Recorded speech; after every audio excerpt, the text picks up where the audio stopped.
Hi everyone, it is summer week.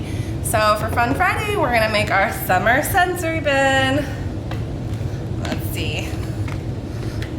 The first thing that I wanna put in, if I can open it, here we go,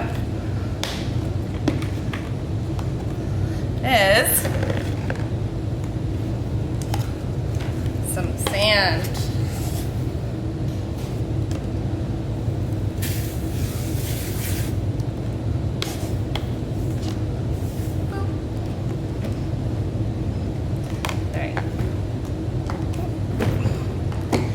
Now I'm gonna put some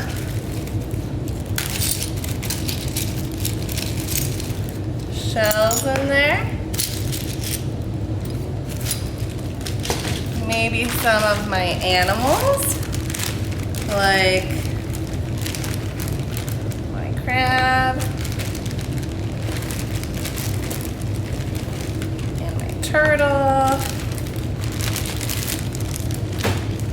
I have a strainer, and maybe I can put a couple of measuring cups in there. And now it's just like we're having a fun day at the beach.